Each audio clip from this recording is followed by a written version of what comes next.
Praise the lord. దేవుడి నామానికి మహిమ కలుగును గాక.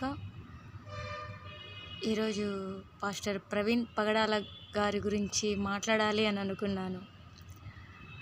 మీరు చాలామంది నా మాటలే కాదు, చాలామంది స్పందించారు. చాలా గొప్ప గొప్ప దైవజనులంతా స్పందించారు. వేరే రాష్ట్రాల వారైతేనేమి, వేరే కంట్రీస్ వారైతేనేమి, చాలామంది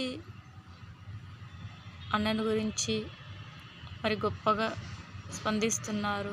మనమంతా చూస్తున్నాము, వింటున్నాము. ఆయన సేవను కల్లారా చూస్తున్నాము, వింటున్నాము. దేవుడు హతసాక్షుల్లో ఒకరిగా ఉండాలని బహుశా ఈయనను ఎన్నుకున్నారేమో తన శిష్యులతో సమానంగా. అందును బట్టి దేవుడికి కృతజ్ఞతలు. కానీ ఆయనది గొప్ప మరణం కావచ్చు, కానీ క్రైస్తవ లోకానికి కోలుకోవడము చాలా టైం పడుతుంది. తీరని లోటు. చాలా అంటే స్పందించడానికి ఇన్ని రోజులు పట్టింది మాకు, కానీ కోలుకోవడానికి ఇంకా క్రైస్తవ లోకం ఈ మరణ వార్త నుంచి ఇంకా సంపూర్ణంగా అయితే కోలుకోలేదండి.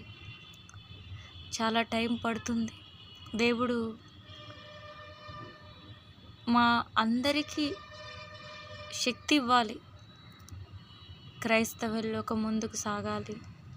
ఎన్నో కార్యక్రమాలు దేవుడి పనిలో, దేవుడి సేవలో చేయాలి.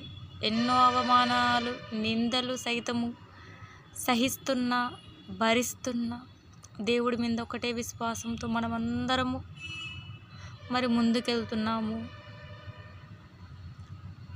మనల్ని ఎక్కడో ఒకచోట కొన్ని అడ్డంకులు, కొన్ని బాధలు కలచివేసినను మన గురి యేసే, మన మార్గం యేసే, మన జీవం యేసే, సత్యం యేసే.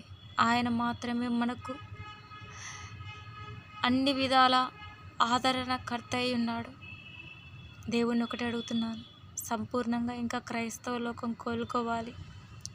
ఆ శక్తిని దేవుడు ఇవ్వాలంటే ఈ లోకంలో అన్నకు ఎవరైతే దైవ సేవకులంతా పోరాడుతున్నారో స్పందించమని, తగిన న్యాయం చేయమని.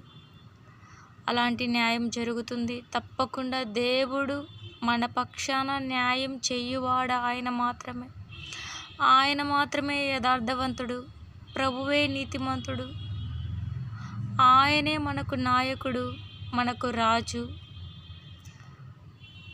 ఎవరి ప్రార్థన వృధాగా పోదు, ఎవరి కన్నీరు కూడా వృధాగా పోదు, ఎవరి మరణం కూడా వృధాగా పోదు.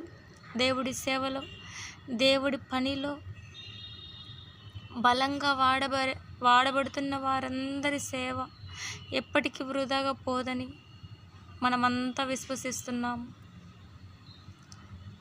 తప్పకుండా దేవుడైతే న్యాయం చేస్తాడు. మరి మన ప్రార్థన అయితే వృధాగా పోదని నేను విశ్వసిస్తున్నాను. ధైర్యంగా ఉండాలి. ఇంకనూ ప్రభువు నుంచి ధైర్యం తెచ్చుకోవాలి. గొప్ప సేవ ఈ భారతదేశంలో జరగబోతుంది.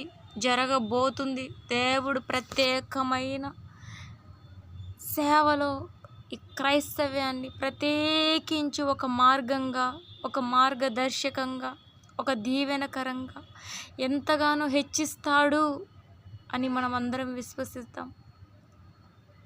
దేవుడి పైన ఆధారం పడదాం. దేవుడు సమస్తానికి న్యాయం తీర్చువాడు. ఖచ్చితంగా అన్న విషయంలో న్యాయం జరుగుతుందని పూర్తిగా విశ్వసిస్తున్నాము. ఆమేన్.